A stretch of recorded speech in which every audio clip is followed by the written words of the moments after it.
Hi guys, it's ALCHEMY. How's everyone doing? Good, I hope. Today I'm here to review the wonderful Impadia by BDK Parfums. So this is the first ever review I've done from this brand, and I will preface this video with something negative before I say something positive. BDK as a brand in general have never created anything that has wowed me. You can't vibe with every brand, you can't like every brand, it's just the way of the world. You can't like every food, you can't like every flavour of thing, but sometimes you just don't vibe with the brand, and BDK has been that brand for me.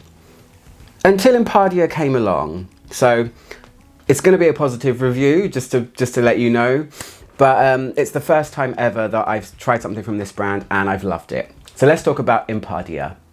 Impadia came out in spring this year, 2025. I got to smell it maybe towards the middle of summer. It was the first time I smelled it, and it was an instant love for me. The perfumer behind this brand is Jordi Fernandez. He is becoming, I think, more and more prolific. He made some stuff for Maison Crivelli. He's made stuff for lots of brands. I think he has almost 200 perfumes in the Fragrantica database. He's made so many for Ex Nihilo, which is a very popular niche brand as well. So he knows what he's doing. But this was the first perfume that made me stick my ears out. That sounds weird. Stick my nose out, should I say, and say, I really like this perfume. Let me see who made it. So here we are, Impadia. Let's read the description from the BDK website and we'll go from there. Oh, and I should probably show you the bottle as well before we do that. The thing that I'm talking about, here it is, Impadia. It's beautiful, as you can see. This one has been used a lot. I have worn this perfume quite a lot of times, by the way. And when it is full, the orange liquid, when it's full, it looks really beautiful. It does actually look like the colors of a sunset, and it's lovely. So that's the bottle. So the inspiration of this perfume, according to BDK, is 1, a day of imperial splendor where every look rhymes with elegance and majesty. 2, a woody, creamy, addictive trail that dresses the body. 4, a graduation of orangey pink from early morning to dusk. And 5, a tribute to Parisian gardens where the scent of flowers blends with the spirit of the city. The notes of this perfume, the top notes are Italian mandarin, Italian bergamot and pear. The heart notes, it has 2 roses, it has Bulgarian rose and it has Turkish rose, as well as African orange blossom, North African orange blossom. The base notes are Akigala wood. I talked a lot about the Akigala wood trend in my previous video. If you haven't seen it, it's a spotlight on Marc-Antoine Barrois perfumes. Then it has vanilla absolute and sandalwood. They say a black vanilla, so yeah. So what does it smell like? I'm wearing it today, I was wearing it yesterday, I was wearing it the day before, and I've worn it countless times before that as well. And I want to give you my honest impression and the reasons why I love it so much. So let's start by saying there is beefs, arguments, discussions. I don't know about beefs online. I don't know how you can have so much beef over a perfume. But first of all, I need to say this about the way it smells before I start giving you my opinion on how it smells. There's arguments here saying that it smells very much like Guidance by Amouage. Also, some people think it smells like Delina by Parfums de Marly, both of which are made by Quentin Bisch. And before I talk about the breakdown and how I perceive it, do I think it smells like those perfumes? Yes, I do. Put me in the camp of the people that holds their hand up and says, it definitely smells like Amouage Guidance. I have a mini of Amouage Guidance and I've done side-by-side comparisons. It's not a dupe of Amouage Guidance, but certainly there is a family resemblance. It's like Guidance with a little bit more rose added. So if you like Guidance already, I want to set you people on the track of saying that you might like this one. But this is how I perceive it for those of you that don't know what this or Guidance smells like. The opening is stunning. It's my favorite part. Well, in fact, the opening and mid-wear lengths are my favorite part.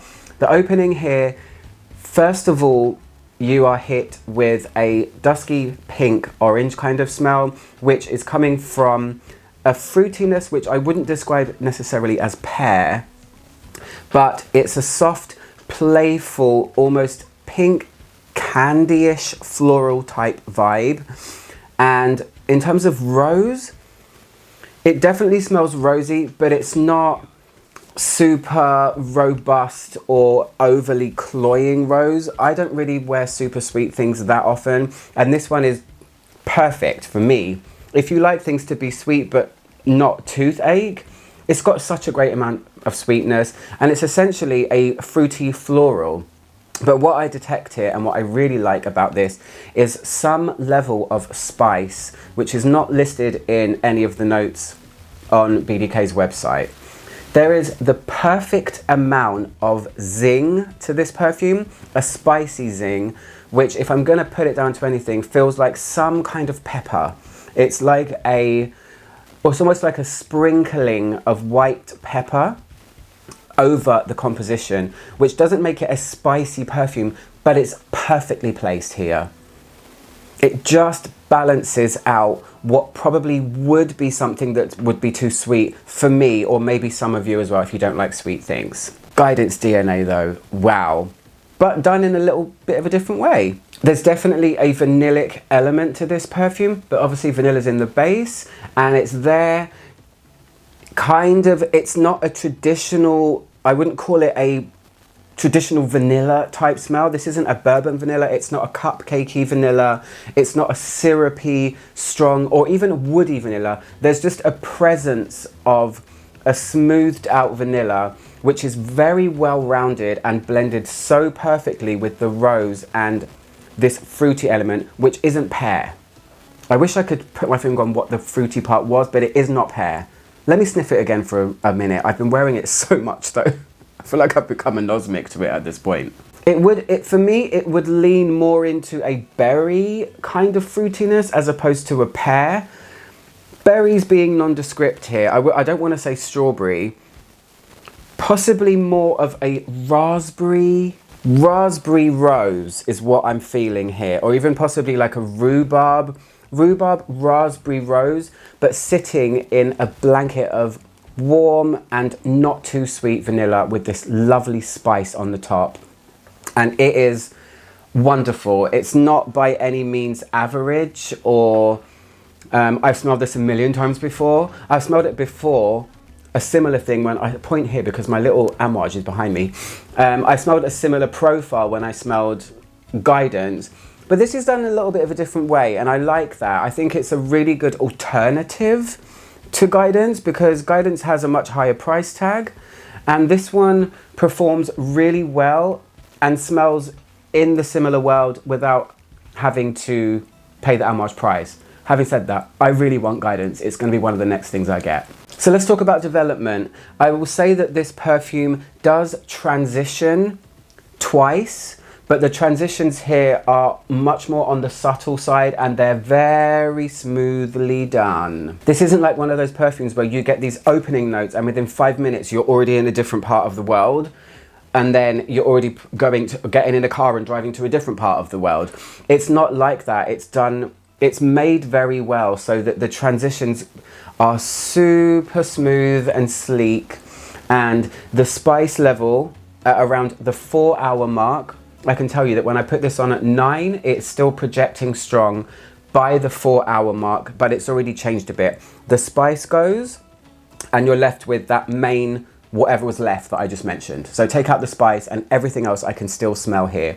This sort of vanillic, berry, musky type rosy smell, which is really, really lovely. And when I say rose, if you don't like rose, I would say probably don't be too put off by it.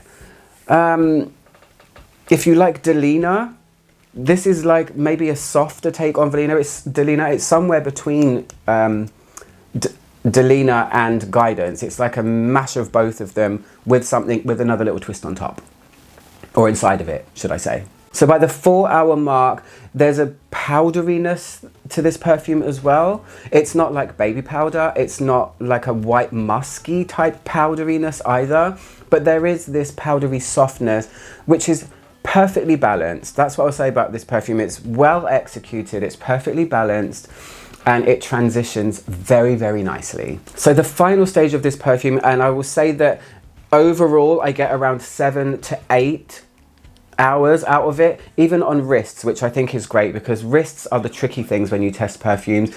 Wrists can fade out perfume quickly. It can rub off onto the inside of your clothes, onto desks that you're sitting on, anything. You know, when you're wringing someone's neck.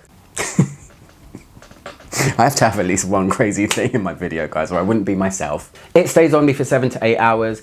The drying stage of it is my least favorite part. So I usually reapply this perfume around the 4 or 5 hour mark because I think the opening and heart stages are so wonderful. The dry stage is where you really feel this vanilla, and the vanilla here is super fluttery and calm and powdery.